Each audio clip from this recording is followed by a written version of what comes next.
Welcome back to New Persuasive Words. I'm Scott Jones. Is that Bill Bohr? And Bill, I say to you, namaste. The light in me recognizes the light in you. That is, I'm doing yoga every day in the mornings. And now this is how the yogis greet each other. Yeah. Now they say namaste. So Right. this is resume. Oh, Yeah. Bill, I'm You went, something happened to you. The light in you the light in me went off. went off. What happened? Yeah. Resume by locking my phone. All right, here we go. There we go. Oh my goodness. Are you all right? There we go. That was maybe was God saying, don't go Hindu on us here today. Hey, I mean, I was doing downward dog. I was doing all of it. Yeah. There we go. I mean, sometimes more you than have to do that. more than I want to know. Yeah, downward dog is a good. That's a good. It is. It's a good move. Yep. Yeah, downward dog and the Warrior 1, Warrior 2, Cobra. Cobra's a move that I do. There we go. Nice. You know, do all these yogi positions.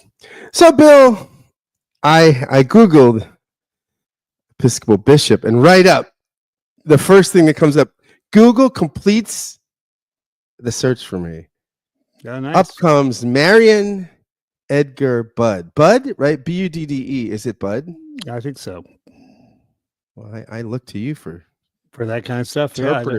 Interpretive guidance. Remember, I'm not listening to any news right now. I'm just reading it. So, my already phonetic challenged mind is even more so because I'm not hearing how there's things are to be pronounced. So she would be the very right reverend as a bishop. No, that's a different right. You don't get that. That's a different honorary title. What are you? You're the right reverend. You're a prelate, but what are you? Your Excellency, Eminence. Your Eminence. Yeah, I think Your Eminence. Yeah, a couple years ago we had an interfaith event where the Vermont bishop spoke, and oh my goodness, my Episcopal brethren were all scurrying around in a very deferential manner. So I've said this many times. Bill Bohr does not scurry. I said it. I said it many times. I don't scurry. I do not bend the knee. You know, I remember I was at a Presbyterian General Assembly, and Ralph Del Coley was the ecumenical delegate from the Roman Catholic Church, and he's a wonderful Catholic charismatic theologian. He was at Marquette for years, and he's written on pneumatology, very, very gifted systematician. He got up and went to address the state clerk, and he said, "Your Eminence," turns around, he goes, "Oh, sorry, wrong church." It was pretty funny. It's funny. Well, those state clerks thought they were popes, did they not? Yeah, they acted like they were. They did. They certainly did. Yeah, but well, this woman's created quite a stir. I have one of my conservative friends, like a brother to me, but boy, do we have trouble talking about things. And although he does still defer to me theologically, but he said, "God help him." Yeah, I know. Well, at any rate, he said asked me what I thought about what she said, and I actually quoted. I did well, I don't know if you said this exactly, but I took an idea of yours and I said the trouble was she treated Trump as Constantine when she should have treated him as Nero. And and I don't think he understood what I was trying to say, but he said some pastor in Detroit, the guy didn't have a name. I'm sure it was a guy, said that she was guilty of theological malpractice. And I said, well, there's a lot of people in front of her in this country in that line. If that's I mean, if you're looking for theological malpractice, just look, just go to your if you're in a little town anywhere, any town USA, just go to the town square. One of the major churches on the corner, you can find theological malpractice any Sunday. Or every time somewhere in that square, I guarantee it. Or every time Franklin Graham opens his mouth. Yeah. Yeah. Franklin Graham one time did it. What a disappointment.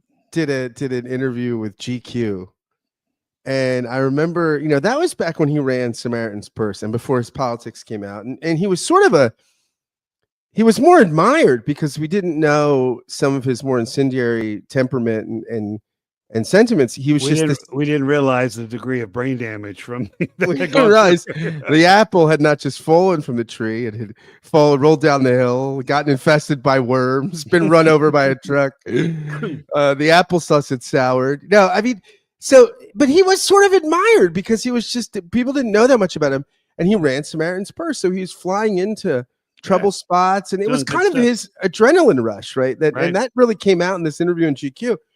And he said that even though he's got a knife and he's got this, and they of course confiscated at the airport, but he's got a stainless steel ballpoint pen that he keeps in his shoe, in his boot, and he could stick that through the eye of any terrorist that attempts to hijack the plane. And this was a young Franklin Graham. Yeah, you know what? I want, I'm reminded of that. It's Academy Award season, and truly a performance that never was fully appreciated. Jackie Gleason as Buford T. Justice in the Smokey and the Bandit movie. Oh, it was amazing. And I remember him at one point turning to his son. I can imagine Billy Graham saying this. He says, "When I get home, I am going to slap your mother because there's no way you came from my loins, boy." Exactly. Exactly. Anyway, so where were we? We were talking about the Right Reverend Bishop. Theological malpractice. You got me distracted with. Yeah, I'm sorry. Malpractice. So Bishop Edding Bishop Marion Edgar Budd addressed Trump in this homily in one of the many church services that happened during inauguration week, some of which there was a pay to pray thing. Like if you get into some of these prayer breakfasts, if you gave all this money, it was a pay to pray thing, not pay to play, pay to pray. Of course it was. Hey, man! This is money. This gives new meaning to money changers in the temple. Making simony great again. Simony great. Is it simony or seminary? Well, it's Simon, but you can pronounce simony or simony. Seminary. It's seminary. Simon. It's Simon with a Y, so you can pronounce that however you want to. Named after, really, truly, You really learn a lot on this show. I mean, really, you tune in. If you really want to see the it's a wonder Simon Magnus didn't get an opportunity to lead a prayer breakfast or there's a theologian after Trump's own heart. Yeah, right. This is going to be the chapel at the Trump Hotel. The chapel of Simon Magnus. Simon Magnus. All right. I like your Holy Spirit. What's it cost? I want to say this, Bill. I'll just admit, all of us have superstitious moments. When I lived in Pittsburgh, I used to go into the East Liberty Church in Mellon. It's the church that Mellon built, and there's a crypt where Mellon is buried. I used to rub it for luck when I was in there. I was like, come on. Sometimes I'd even buy a lottery ticket after I did it. Oh, yeah, well, very good. Well, there is something that oh my. Yeah. Yeah. 8 minutes in, Bill. This is maybe the best 8 minutes of radio we've done. This is fantastic. And we're going to get to the top. For those of you who are listening, we're getting to the topic. I promise. All right. We're getting there. So she said to Trump in the context of this sermon, she said that to have mercy. She pleaded with him to have mercy. And basically that there were people, LGBTQ folks, and I believe she said in Republican homes and Democratic homes and independent homes. I wonder, I waited for her to go to Gallup. 32% are in Republican homes, 56%. The trans children in Iowa, the swing voters. Yeah, I mean, she said, they're scared. The LGBTQ and trans folks are scared. Undocumented people are scared, and she asked him to have mercy on these people. It's interesting because she didn't say we, right? She's like, she didn't say we have people in our our community in this nation that are scared, and I plead with that we would show mercy. She directed it at him. Right. She sort of Well, she addressed him, not the congregation, but him, which is a bold move. I mean, it's bold. I mean, Bill, I'm sure there are times you'd like to address one person. right. Do you remember in Festivus and Seinfeld? Now comes the airing of the grievances. This is where you tell all members of the family how they've disappointed and grieved you over the years. Right. Well, I mean, this is again, this even the president going to a church service is kind of the trappings of, it's playing Christendom, right? We're playing,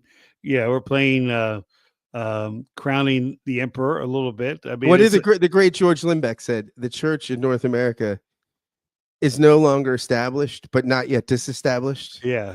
Not that we ever really had an established church, but I mean, you get what Lindbeck is getting at. It's this exactly. We occupy this weird space that my friends in England would say, even though the government picks their prelate, right? The prime minister officially kind of appoints the prelate upon recommendation, but appoints them. But they don't really demand expressions of public piety, right? I mean, it's where we are the disestablished nation, separation of church and state, but there's no separation of church and politics in the least. No. And you have to demonstrate very often. You have to do these demonstrations of public piety, regardless of where you are religiously. Well, this is the same church that he got the guards to shut down the street so he could go stand in front of it with a Bible. Remember for that? Isn't this the same? It's the church across from the White House, right? I thought this was the cathedral. Maybe I don't know. I don't know. I don't know. I don't know. I don't know. I'm not sure. Anyway, well, our Episcopal listeners can correct us. But it's a cathedral. I'm looking. It's a cathedral. It's cathedral. Okay.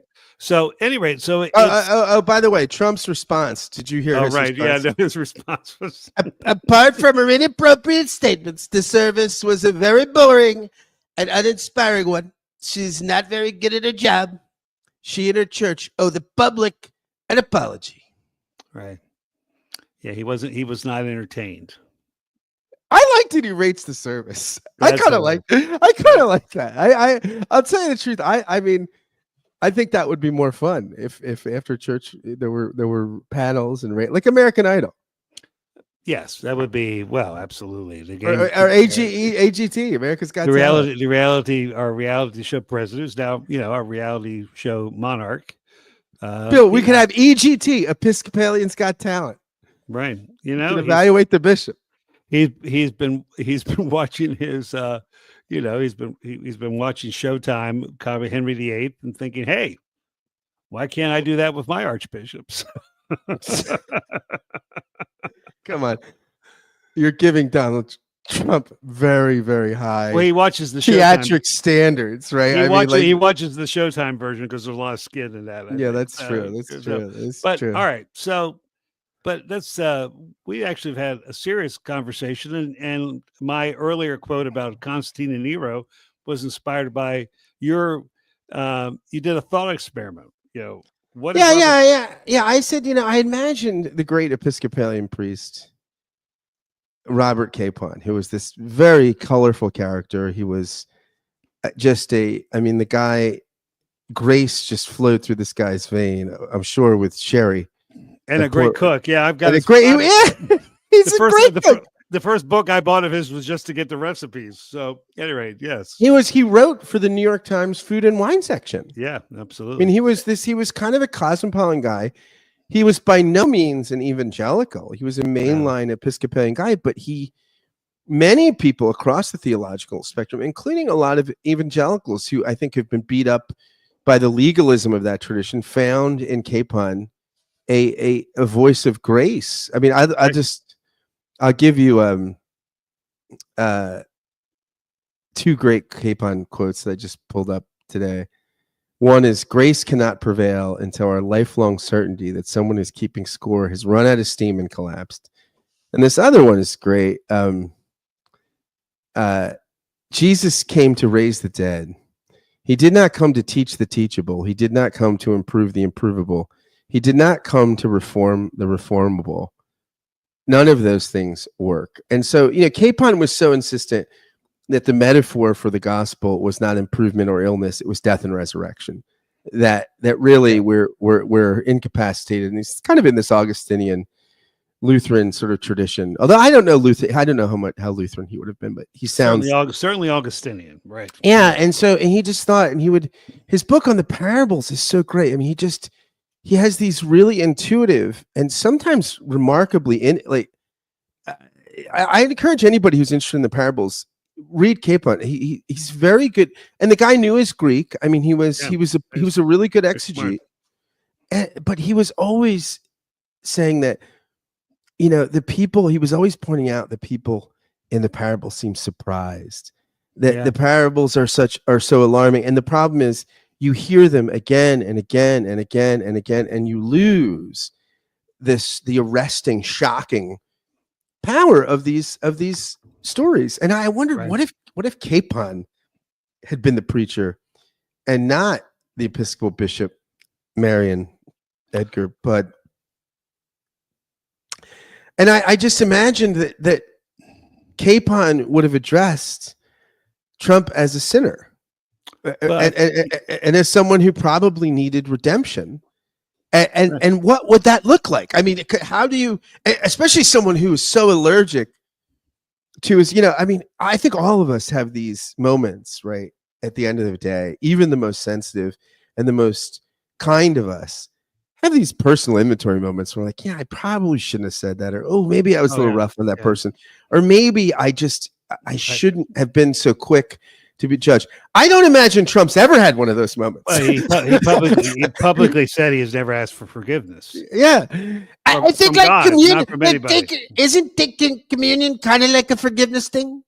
That's what he said. So this gets back to. I mean, I remember one time, and I don't know if I said this to you. This was back in our, back in the fighting Presbyterian days. I said, there's on one level, if we really loved the people that were opposing, we might actually call them heretics, because if we love them, then we're, again, now the weaponization of Christendom and a great tragedy of a reform movement, actually, right? But if all these people who are, all these Christians who are quick to lay hands on Trump, and I don't think they're trying to do an exorcism, though they maybe should try, but they're blessing, right? They're just doing it. They're blessing him as he is.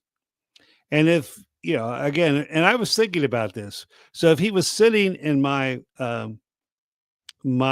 church, and you have all kinds of temptations, right? There's all kinds of preacher temptations to have there. And you have to trust she did what she felt she needed to do. And I'm not judging that one way or the other. But if you're going to take seriously the spiritual lives of the people that are listening to you, then you do have an obligation. I mean, to ask him to show mercy is bending a knee to the power that he has without calling him to the spiritual account. In other words, if we really believe what we believe, Trump's soul is in mortal danger. And it's interesting. I mean, how do you expect someone to show mercy that's never experienced it or doesn't recognize his need for it? Right. I mean, how do you say to Donald Trump, Donald, there is a freedom from your ego. There is a freedom from your need, to constantly tell us who you are and the greatness and the inflation. There's a freedom from this. You could be enough. That you could be okay. Like, how do you? I mean, what would it be? What would it look like to see someone like Donald Trump experience the Jean Valjean moment? To experience like Les Miserables, to have someone say, you took, I told you, take the candlesticks as well. Now, Trump would never have left the candlesticks, first of all. No, he would have. That would have, I mean, I'm sorry for my metaphor, but I mean, but I mean, what would it look like to come up with the theological and homiletical imagination to it's very interesting. I remember John Webster, the great Barth scholar of blessed memory now. He Yes. said Yeah. he once said that the church dogmatics could be read as a moral ontology. That basically Barth is mapping the space in which the creature acts. Right. That this is the whole of the dogmatics is painting a picture of where the creature bears witness and lives their life in light of God. What would it look like to make the ontological space to where Trump could see himself in the mirror? Yeah. Or at least have a Gregory the Seventh moment. You're I going to have love to, Gregory the you're going to, Pope Gregory, you're going to, you need to stand out in the snow a little bit, not in your overcoat, to think a little bit about, because you're quite willing to make children be exposed to the elements. So what, maybe for your own soul, I think that's, again, I think on one level, it's always the problem. I remember being in a congregation with a lot of very wealthy people and powerful people, and one of the things I remember, one of them talking to me says, "You never, you it's you, by the way, you're muted. Are you unmuted on purpose? I I see you did. was Yeah. just keeping the background noise down. Okay. But one of the things he said, I never, I never have a relationship that feels that there's not ulterior motives. People are always, you know, wanting something from me or trying to ingratiate themselves to me, and everything feels, I feel like I'm constantly, every relationship's a utilitarian one. And I think that's, I don't know, that just is a, now this person was having a spiritual crisis, and realized that, most of his problems really had come from the money. The very thing that everybody wanted that he had were the source of so much of his, um, really tragedy in his life. And I think that's the thing. No one ever said no. No one ever said no to Donald Trump. And I've always said there's not one way to parent. I think when people ask me what books should they read when they become parents, I said none of them. Throw them all out. But there are a lot of different styles that work. My kids right now, I'm watching my kids be parents, and they're very different styles. But one of the things that is the formula for success is unconditional love and boundaries. And I'm almost certain that Trump never had either of those things. Yes, I was going to say the bigger problem is not that no one said no to him. No one said yes to him. In some sense, no one said you're enough, right? And people constantly say no to him, right? I mean, he lives in public life anyway. He lives as someone who is people are constantly saying no and negating him, but that only fuels him, right? Well, I mean, he always goes end around. I mean, I'm talking, how often has he really been held accountable legally, financially? I mean, he is the bankruptcy king, right? But I get what you mean about the no. Yeah, he has. Well, yes, he hasn't gotten a big yes, and he hasn't, and he keeps circumventing all the no's, right? And I think this is this is his revenge. I mean, I think this is going to be all that angry child, whatever age he's fixated, is now the most powerful person in the world, and this is what we're about to see. And so, what do you say to that? Do you give them a chance still? I mean, you don't give up. I mean, there were two thieves on the cross, and talk about the 11th hour, but one said yes to grace, or one recognized that he was loved and seen. yeah, and that's still always a possibility, right? I mean, that's Yeah, there's no one for whom there aren't second, third, fourth, but the fifth unforgivable sin chances.